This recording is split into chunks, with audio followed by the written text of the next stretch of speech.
Hi everyone, my name is Erwin Cito. This is my channel, The Truth About Real Estate Investing Show for Canadians, and we are here to help Canadians invest in real estate, simplifying the path to financial freedom.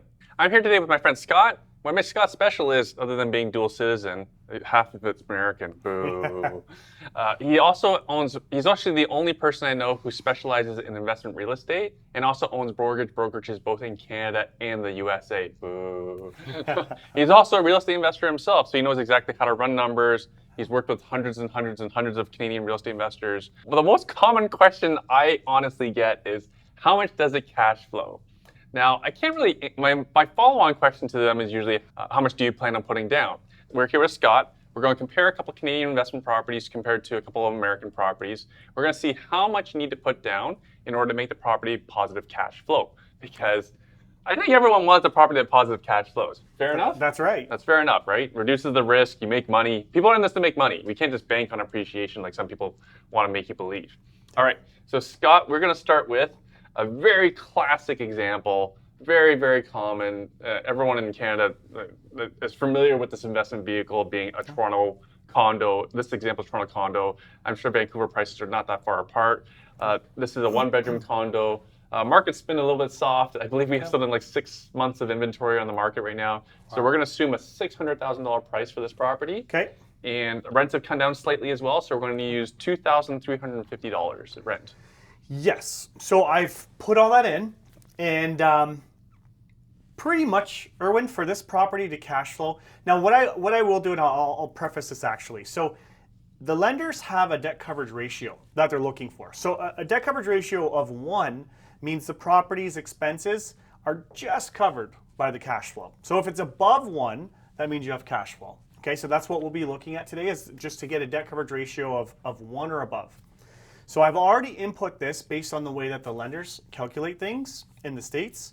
So just for fun, I've only included real estate taxes and the property maintenance and home insurance costs.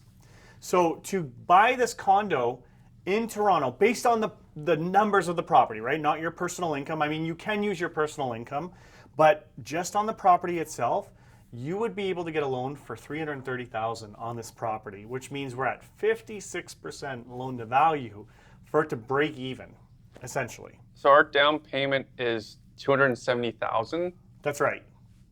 That's right. So you want me to put up almost half the money? Yeah, it's a good deal. It cash flows. All right. Now, have we included the other costs like leasing fees, vacancy yet, repairs and maintenance? Have we included that yet? No, we haven't. So I've calculated those here based on that spreadsheet. Right. So that's an extra $565 that I'm going to add as an expense here. So you can see I'm just going to group it under other. Because in my experience, most investors don't want to deal with their properties on a day-to-day basis. So they hire property managers. In reality, there is a thing where, if a tenant leaves, then you have some vacancy costs, and also you'll have to hire someone to rent out your property. So we're using a pretty conservative number of about $565 to combine all these other costs in order to be conservative to ensure that you know what the real numbers are going to be at the end of the day.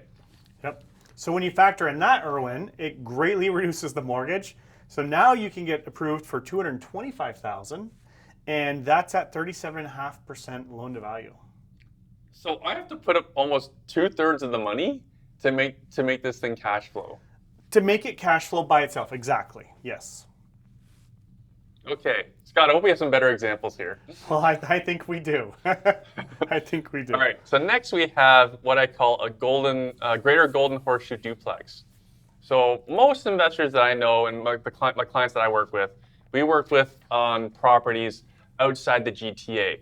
And most sophisticated investors I know, they're generally doing duplex conversions in cities like Oshawa, Barrie, Hamilton, Kitchener-Waterloo, Cambridge, Brantford, Innisfil, and again, it could be further east of Oshawa.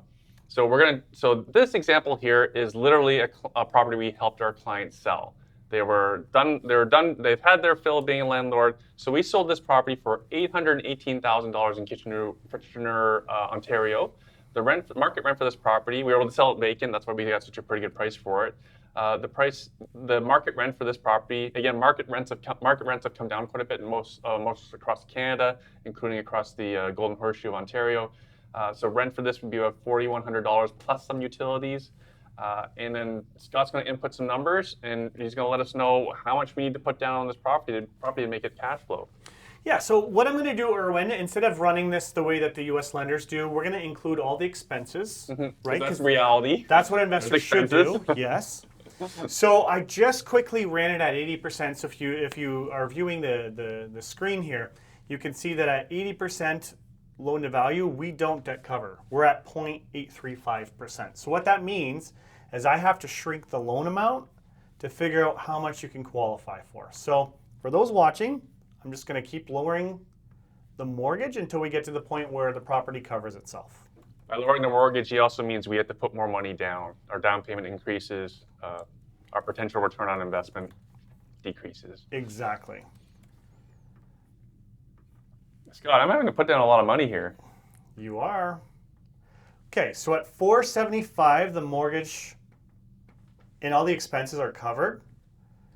So that gets us at 58% loan to value.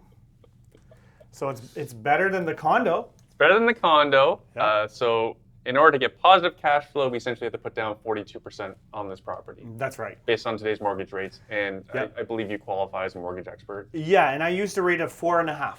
So that's on this sheet. So that's Canadian interest rates, but yes, exactly. All right, fantastic. All right, so I know this is a channel.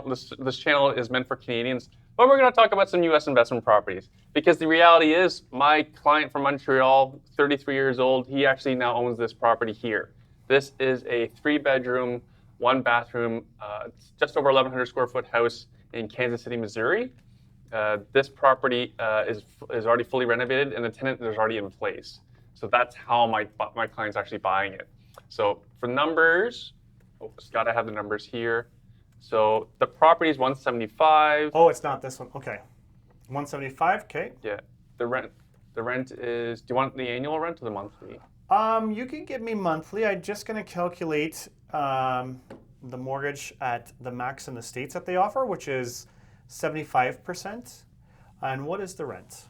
$1,395. Okay, and then what is the real estate taxes? Annual, or can you take the annual? If you give me annual, I'll divide it into monthly because this part is monthly on the calculator. Let me divide it for you. It's okay. 1849 divided by 12. 154.08. Okay, and then home insurance or hazard insurance, as they call it in the States, how much is that? That sounds very nice. I know. That's $77.76. Okay, and then what we'll do is we'll group all the other property expenses like vacancy and bad debt and all that stuff. We'll group all of that into other on this calculator, on the spreadsheet. So what do all of those look like? Okay, well, we have an HOA. Do you want it? Oh, yes. There is a spot for HOA. So HOA, if you're not familiar, that's what the condo fee is in the States. It's a very small one. It's only $8.42 Oh, nice. monthly. Yeah, that's nothing. Yeah, it probably just covers some lighting. So if we add together vacancy, collection loss, no utilities, leasing fee, even though this property is tenanted, we still count these things. You want property management? Yeah. Repairs and maintenance, we have $837. All right, divide by 12. That's $247.75. Okay, so this property, if you're looking at the screen here, it's at 0.992%. So really, it pretty much cash flows at the maximum loan to value, which is at 75%. But what I'll do, I'll just lower the loan amount to 130, and then that should get us right to the 1. Yeah, so we're right at 1. So if we go, I'll get you the exact loan to value. So we're at 74.28% loan to value. So that's bang on. So I can put down 25% on this property Yeah. and have positive cash flow. Yeah. So that's significantly better than the 48% on the duplex and the 56% I had to put down on the condo in order to Absolutely. positive cash flow. And also, this property is only $175,000. The percentages are lower. The dollars are way lower. Yeah, and that's literally calculating all these expenses, right? And some of it don't apply either, right? Like what you're saying, it's already tenanted. So Yeah. So yeah. I don't really have anything to add to that. So our next example, this is a property in the suburbs of Atlanta, Georgia. This is also already tenanted. Um, and then this is a 3-bedroom, 2-bathroom. I believe it's like 1,400 square foot house. And you can see it from the pictures of the bathroom. And also this house is already renovated. Yeah. This is a 6-piece bathroom. That looks nice. You have any 6-piece bathrooms in your rental portfolio? Yeah, I don't have a single one, no. So 6-piece bathroom means typically 2 sinks. This is very common in America. 2 sinks, separate shower, separate tub, and of course a toilet. And that's how. And a lot of people watching this show probably don't have a 6-piece bathroom in their own home. So this house was $260,000. Okay. The rent is $17.95 a month. Okay. Insurance is about $100 a month. Is there a homeowners association fee? This one there isn't. Okay. And then, yeah, we'll group all the other expenses there into the other column. So I'm including vacancy, collection loss, leasing fee, property management. All right, so it's about almost $3,500 on a monthly basis, $287.25. Okay, so this one, it doesn't quite cover, but let's see what you need. So for the audience purpose, this is Atlanta, Georgia. So this is considered a much more, it's a higher end neighborhood, higher end city. The Atlanta, Georgia, for example, is I believe the most invested in city in the U.S. by the public REITs. Yeah, and the other thing too is in the States, every single loan, the interest rate's different based on the property. So I'm just using a flat 7.5%, but the par, like the lowest that's in the market is 6. So I'm kind of using a higher number as the buffer, but just to be safe. Because we like to be conservative here. So in this particular deal, we're looking at 61.5% LTV. Now I will tell you that it will be much higher than that because if you have more than 30% down in the States, the rates really drop down. So I'm confident that it'll be better. But still, when you look at the flip side of things, the LTV is still higher than what we saw in Canada. And you're looking at more landlord-friendly rules and all those other things. So yes. And we were actually discussing before we were recording, I believe there's going to be a significant tax increase in Toronto next year versus both the properties and also the areas where Scott and I are investing. These are landlord friendly, meaning there's no rent control. We can raise rents through time. So our numbers and cash flow will improve versus if you're investing in places like with rent control, like Ontario, BC, Quebec, then your cash flow will not improve nearly as well. For sure. And the other thing that we didn't run here as well, because we just wanted to be as apples to apples as we could, and none of this was scripted. Like Erwin just picked a couple properties, right? So we didn't actually know what the results were going to be. But the other thing for those watching is you see on the right-hand column, that's the interest-only column. So we can actually give you a 40-year amortization with the first 10 as interest-only. So when you actually factor in that product, because Canada doesn't have that, you can then further increase the cash flow, which further decreases the down payment and increases the LTV. So I think we got our point across. When you're investing properly in the States, you do not need to put down nearly as much. So when the question is how much does the property cash flow? Better the U.S. cash properties done properly, cash flow significantly better than here in Canada. Absolutely, and you compared a single-family property to a duplex in Canada. So like, yeah. So Scott, thanks so much for doing this, especially on short notice. No problem. Where can folks learn more about how they can get U.S. mortgages and also Canadian mortgages? Because again, you can do mortgages both here and there in both countries. Absolutely. So yeah, I would just visit our website, which is lendcity.ca.